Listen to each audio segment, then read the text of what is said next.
Bonjour à tous, bienvenue sur la chaîne du monde de Lily. Aujourd'hui, je voulais vous présenter un tarot qui est déjà sorti en version anglaise et qui vient tout juste de sortir par contre en version française. Voilà, le coffret au courrier du livre. Très joli coffret. Le tarot Ostara. La boîte s'ouvre comme ceci. Non, j'aime pas trop le fait qu'il y ait deux. Mais bon, la boîte est jolie quand même. Pardon. Le guidebook se présente comme ceci. Il fait une centaine de pages, je crois. Oui, c'est ça, 108 pages. Il est tout en couleur, du papier glacé. C'est très joli livret, avec des couleurs pastel. Alors, ce tarot a été créé par quatre illustratrices. Molly Apple John, Eden Cook, Krista Gibbard et Julia Aldel. Donc, se sont partagés le travail de création artistique. Et d'habitude, moi, j'aime pas ça, avoir des illustrations très différentes. Et là, bizarrement, ça ne me gêne pas du tout. Il y a une cohérence, je trouve. En plus, bon, les arcanes majeures, elles se sont partagées le travail. Et après, en fait, les suites, chacune a réalisé une suite. Par exemple, la suite de bâton, c'est Julia. La suite de denier, c'est Molly. Et puis, la suite de coupe, c'est Eden. Et les suites d'épée, c'est Krista. Donc, on nous explique, là, il y a une petite préface. Et après, on passe tout de suite dans le vif du sujet. On a la carte en couleur. Le nom de la carte, le fou. Des petits mots-clés. On vous raconte un petit peu ce qu'on voit sur la carte et l'interprétation de l'auteur. C'est comme ça pour toutes les arcanes majeures. Les arcanes mineures sont également en couleur. Il n'y a pas de proposition de tirage. Ensuite, un petit mot sur chaque illustratrice. Et voilà. Et le dos est comme ceci. Ostara, l'équinoxe du printemps. Réveil, réveil, la fin de l'hiver. Alors après, les cartes sont dans cette boîte. Alors, je vais essayer de les enlever sans tout mélanger. Ça sera bien. Je ne sais pas à quoi ça sert. Ça, c'est pour les partager, mais bon.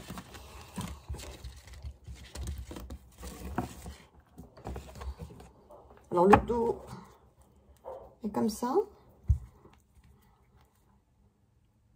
Il est assez joli, je trouve. Les tranches sont argentées. Pour moi, je préfère les tranches neutres, mais argentées, ça va, ça passe. Doré, je suis moins fan. Alors, je vais vous montrer déjà les cartes des arcanes majeures. Alors, attendez. Voilà. Non, pas qu'il n'y a pas trop de reflets. On a l'arcade du faux.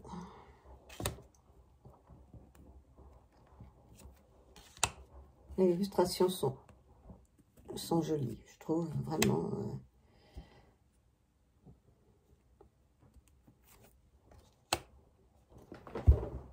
Moi, cet empereur là, qui est magnifique aussi.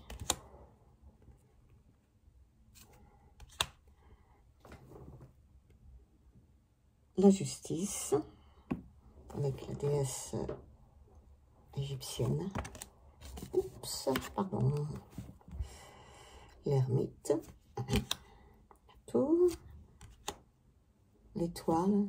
Très jolie étoile.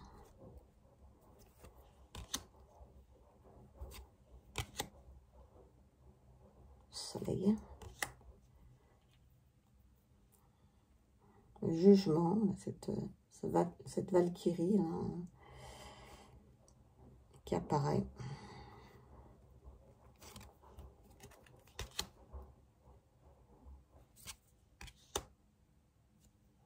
Un chariot, avec cette idée aussi d'échiquier.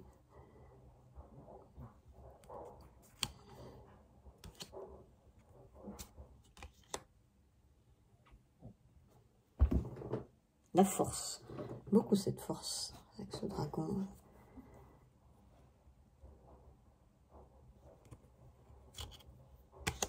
Le pendu. La tempérance, très jolie tempérance. Peut-être là, c'est peut-être mieux là. Ouais. Et le diable. Alors le mot, je crois que c'est l'arcane majeur que j'aime le moins. Bon, ça c'est mon goût personnel. Alors, une particularité quand même sur les mineurs, à savoir qu'elles ne sont... Alors, elles sont numérotées, oui. Mais elles ne sont pas en chiffre romain, mais elles ne sont pas... c'est pas noté. C'est la suite des bâtons, la suite des épées, la suite des coupes. Donc, c'est pas toujours facile.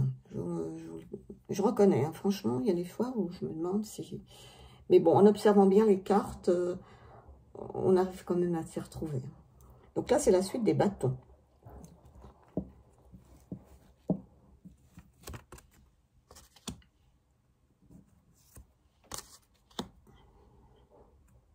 Donc là, c'est la même illustratrice qui a fait la suite des bâtons, à savoir Julia.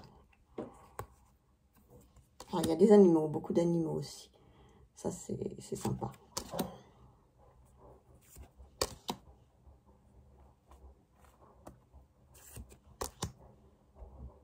Très jolie cette carte, hein, très intéressante. Celle-ci aussi.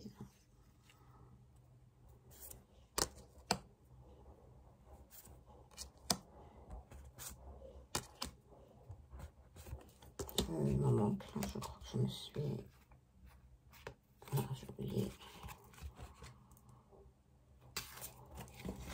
Pardon. J'en avais oublié. Voilà. Pour les bâtons. Après, nous allons passer...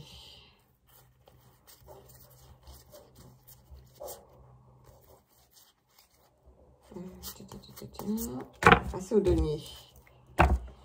Alors, le denier, donc notre illustratrice, c'est Molly.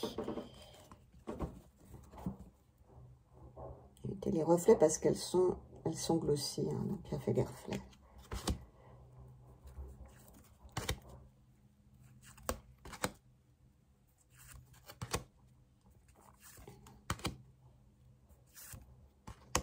Tire à ton laveur. Bon, voilà que c'est quand même des deniers, là, c'est pas... Des fois, c'est évident, et puis d'autres fois, ben, on se demande. Les cartes de cours, pardon, souvent, pas très évident.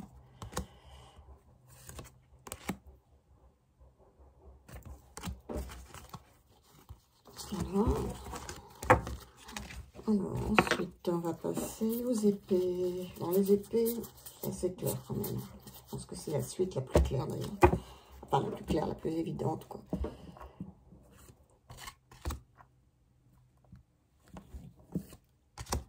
Le 3 d'épée est intéressant. Ça change des cœurs ensanglantés. Là.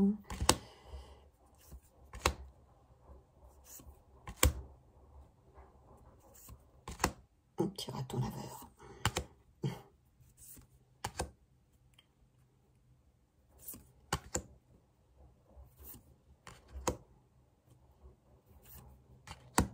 Elles sont pleines images, pleines cartes, donc ça c'est sympa. Il y a juste ce petit, ça fait joli, c'est pas du tout gênant. Je trouve ça beau. Alors cette reine d'épée, elle est, waouh, je la trouve vraiment magnifique. Voilà. Ensuite, on va passer aux coupes. terminé. Voilà.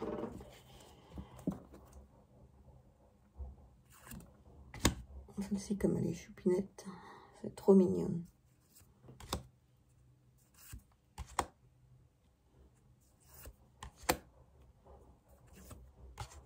Alors là, oui, j'ai pas dit, mais là, c'est bon, les coupes, c'est Eden.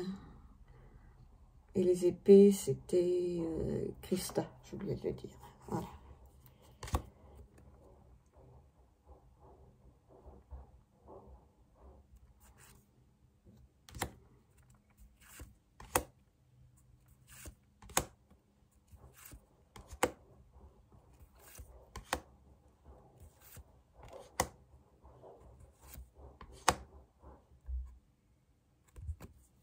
Et voilà. Alors, je vais peut-être vous tirer une petite carte pour vous rendre un petit peu compte des messages que peut donner ce tarot. Alors, je vais le mélanger.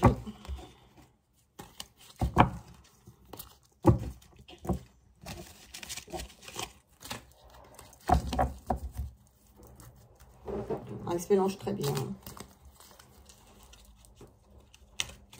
Je me glisse bien.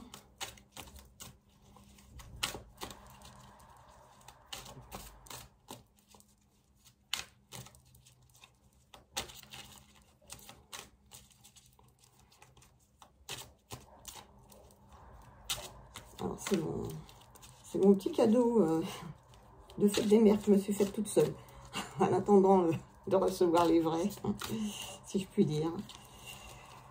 Je me suis fait mon petit plaisir. Voilà.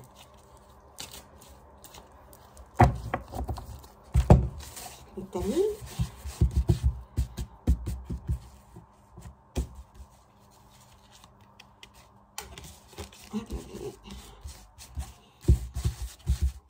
Ouais, ça s'étale bien. Et je suis tombée sur la roue de la fortune, que voici, que voilà. Enfin, la roue de fortune, pardon. Donc, je vais lire ce qu'on nous dit. Alors, on nous donne en mots-clés la chance. Alors, illustré par Julia, hein, celle-ci. La chance, le karma, le destin et la gratitude. Les trois parcs mesurent, coupent et tissent ensemble les fils du destin des âmes. La roue de fortune se rapporte à la réalité qu'il y a toujours des bons et des mauvais moments dans la vie.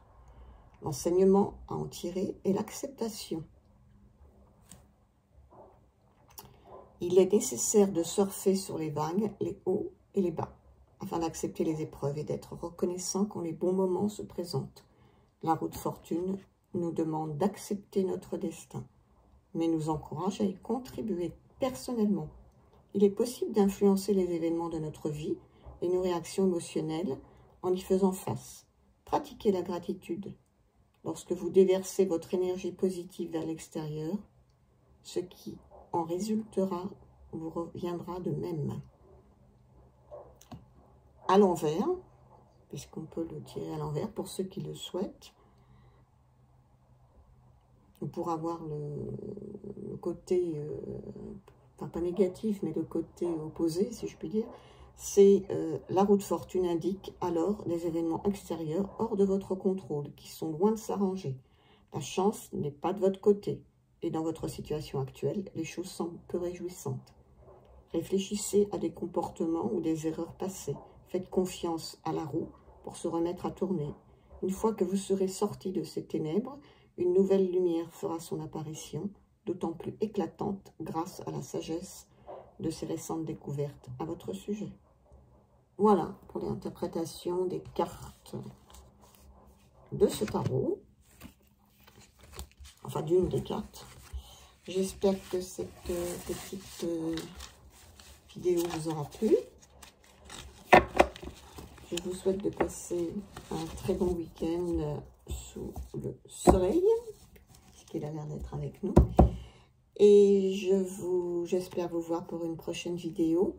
N'oubliez pas de liker ou de vous abonner, ça me ferait très plaisir, surtout que je suis toute nouvelle au niveau de la chaîne, de ma chaîne YouTube, donc ça incite à vouloir continuer, ça donne du baume au cœur. Voilà, je vous remercie beaucoup et bonne journée. Au revoir.